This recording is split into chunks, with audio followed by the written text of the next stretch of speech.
پانچواں پرنسپل جو آخری ہے وہ یہ ہے کثرت سے اللہ سبحانہ وتعالیٰ کا ذکر کرنا.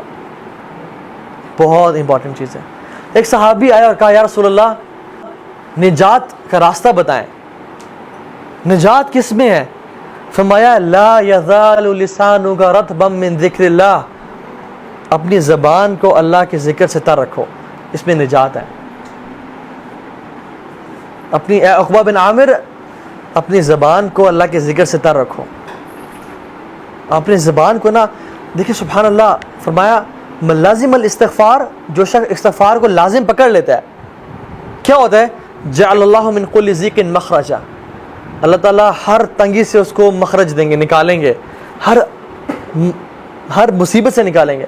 ومن کل حام فرجا ویرزقہ من حیث لا یحتسب, ہر مشکل سے نکالیں گے, ہر غم سے نجات دیں گے, اور اس کو وہاں سے رزق دیں گے, کیش دیں گے جہاں سے اس نے کبھی امیجن نہیں کیا ہوتا.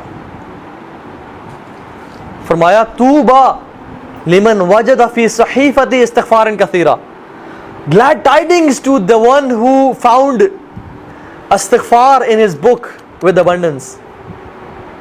خوشخبری ہو اس بندے کو کہ جو قیامت کے دن آیا اور اس نے اپنے اعمال نامے میں کثرت سے استغفار کو دیکھا. سبحان اللہ. امام احمد بن حنبل سفر کر رہے تھے, بڑا فیمس واقعہ ہے, سفر کر رہے تھے, رات لیٹ ہو گئی, مسجد میں اجازت ہے کہ میں رات یہاں رہ لوں, تو انہوں نے کہا نہیں آپ یہاں رات نہیں رہ سکتے. تو ایک نان بنانے والا گزر رہا تھا, تو انہوں نے کہا آپ کیوں بزرگ کو تنگ کریں, بزرگ آپ میرے پاس آئیں, بابا جی میرے گھر رہ لیں. تو انہوں نے کہا ٹھیک ہے. تو وہ جب گھر لے کے گیا تو وہ رات کو نان وہ تو آٹا گوندتا تھا, آٹا گوند رہا اور کہتا ہے استغفر اللہ استغفر اللہ. امام احمد بن حنبل رحمہ اللہ بیٹھے ہوئے ہیں, کہتے ہیں آپ کو اس ذکر نے کبھی زندگی میں فائدہ بھی پہنچایا ہے؟ تو انہوں نے کہا آپ کو میں کیا بتاؤں.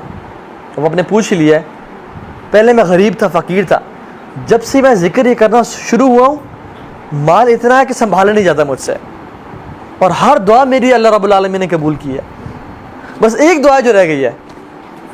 کہتے ہیں وہ کیا؟ کہتے ہیں سنا ہے کہ امام احمد بن حنبل بڑے امام ہیں, ان سے ملاقات کا شوق ہے, وہ آج تک قبول نہیں ہوئی. امام احمد بن حنبل کہتے ہیں کہ وقد جریرت الیک جرا, ایسے لگتا ہے کہ مجھے آپ کے پاس گھسیٹ کے لایا گیا ہے آپ سے ملاقات کروانے کے لیے. میں ہوں امام احمد بن حنبل. یہ ہے توبہ استغفار کے فائدے, یہ ہے توبہ استغفار. کثرت سے استغفار پڑھا کریں زندگی میں. اللہ کے نبی اپنی ایک محفل میں, ایک سیٹنگ میں 70 سے 100 مرتبہ استغفار پڑھا کرتے تھے, ایک سیٹنگ میں. اور کثرت سے درود پڑھیں, کثرت سے درود پڑھا کریں. ایک صحابی ہاتھ اٹھائے اور دعا مانگنے شروع ہو گئے. تو اللہ کی نے کہا کہ تم نے بہت جلدی کی ہے, پہلے اللہ کی حمد بیان کرو, پھر مجھ پہ درود پڑھو, پھر دعا مانگو. تو انہوں نے کہا کہ ٹھیک ہے رسول اللہ, میں آئندہ اللہ کی حمد بیان کروں گا, آپ پہ درود پڑھوں گا اور پھر دعا مانگوں گا. تو انہوں نے کہا فَإِن زِدْتَ فَهُوَ خَيْرٌ لَكَ, اگر مجھ پہ درود زیادہ پڑھو گے تو تمہارے لیے مزید بہتر ہے, میرے لیے نہیں, تمہارے لیے بہتر ہے. تو انہوں نے کہا ٹھیک ہے رسول اللہ کہ I'll recite 1/3 درود and 2/3 دعاز. انہوں نے کہا فَإِن زِدْتَ فَهُوَ خَيْرٌ لَكَ, اگر تم درود اور زیادہ کر لو گے تمہارے لیے بہتری ہے. تو انہوں نے کہا ٹھیک ہے رسول اللہ میں 2/3 درود پڑھا کروں گا آپ پہ اور اس کا 1/3 دعا کیا کروں گا. فَإِن زِدْتَ فَهُوَ خَيْرٌ لَكَ, اگر تم اور زیادہ کر لو تو تمہارے لیے فائدہ ہے. انہوں نے رسول اللہ آج کے بعد آپ پہ میں درود ہی پڑھا کروں گا بس. انہوں نے کہا اگر تم یہ کرو گے تو اللہ تعالیٰ تمہاری تمام پریشانیوں کو ختم کر دے گا اور تمہیں ہر مشکل سے آزاد کر دے گا. جے اللہ کے نبی درود پڑھنا. جو شخص صبح اور شام اللہ کے نبی پہ 10 دفعہ درود بھیجتے ہیں, اللہ سبحانہ و تعالیٰ اس کے تمام فرشتے اس پہ 70 مرتبہ درود بھیجتے ہیں, 70 ٹائمز. اس کے درجات بلند ہوتے ہیں, اس کے گناہ معاف ہوتے ہیں, اس کی نیکیاں لکھی جاتی ہیں. سو مچ ریوارڈ.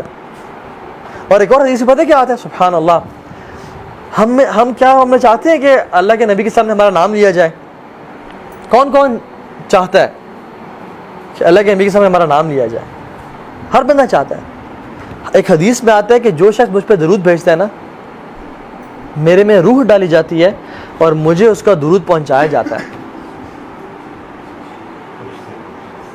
اللہ کے جو فرشتے ہیں نا, نورانی مخلوق, وہ اللہ کے نبی تک اس بندے کا درود پہنچا. جسٹ امیجن سبحان اللہ کہ رسول اللہ صلی اللہ علیہ وسلم کے سامنے یہ کہا جائے کہ یا رسول اللہ آپ کا بندہ عبداللہ بن عبد الرحمن, اس نے آپ پہ درود پڑھا ہے. سبحان اللہ. تو اللہ کے نبی پہ تک درود پہنچایا جاتا ہے. شیخ صالح المغاسمی ہیں, وہ کہتے ہیں کہ ان کا آپریشن ہوا, ہارٹ سرجری ہوئی, اور ان کے نا ہارٹ بلاکیج تھے, بہت ساری آرٹریز بلاک تھیں اور اسٹنٹس ڈلے ہوئے تھے, تو بہت ایشوز تھا ان کے اس میں. تو وہ کہتے ہیں کہ it was a lengthy operation. کہتے ہیں کہ میں بڑا پریشان تھا, ڈاکٹرز نے میرا آپریشن کیا, سکسیزفل ہو گیا الحمدللہ, ٹانگیں لگا دیے, میں اٹھا تو آئی واز ریلیکسڈ. لیکن کچھ دیر بعد ڈاکٹرز دوبارہ آنے شروع ہو گئے, اور جو ساتھ مشینس تھیں ان میں نا پی پی پی کچھ ہونے شروع ہو گیا, اور ایک ڈاکٹر آ رہا, دوسرا, تیسرا, چوتھا. یہ عرب کے بہت بڑے داعی ہیں, شیخ صالح المغاسمی, ابھی بھی زندہ ہیں رحمہ اللہ. تو ڈاکٹرز آئے اور وہ کہتے ہیں کہ میں اب تو بہت پریشان ہو گیا کہ اب کیا ہو رہا ہے. تو انہوں نے ان کی شکل پہ نا پریشانی دیکھی, میں مزید پریشان ہو گیا. تو انہوں نے کہا کہ آپ کے جو بلاکیج تھے نا وہ سم تھنگ ہیپن, کہ بہت زیادہ نا بلاک ہو گیا, and we have to reoperate you again, تو ہمیں دوبارہ کھول کے سرجری کرنی پڑے گی. تو کہتے ہیں کہ پہلی سرجری میں تو I was a but relax, لیکن اس دفعہ میں بہت پریشان ہو گیا. تو وہ لوگ جب گئے اپنی اکوپمنٹس لینے کے لیے اور اپنے چیزیں لینے کے لیے, تو کہتے ہیں آئی واز ریئلی ورڈ. کہتے ہیں کہ میرے ساتھ ایک نا آئی تھنک لیبنانی نرس کھڑی ہوئی تھی. وہ مجھے کہتی ہے کہ یا صالح صلی علی محمد, اے صالح اللہ کے نبی پہ درود پڑھو.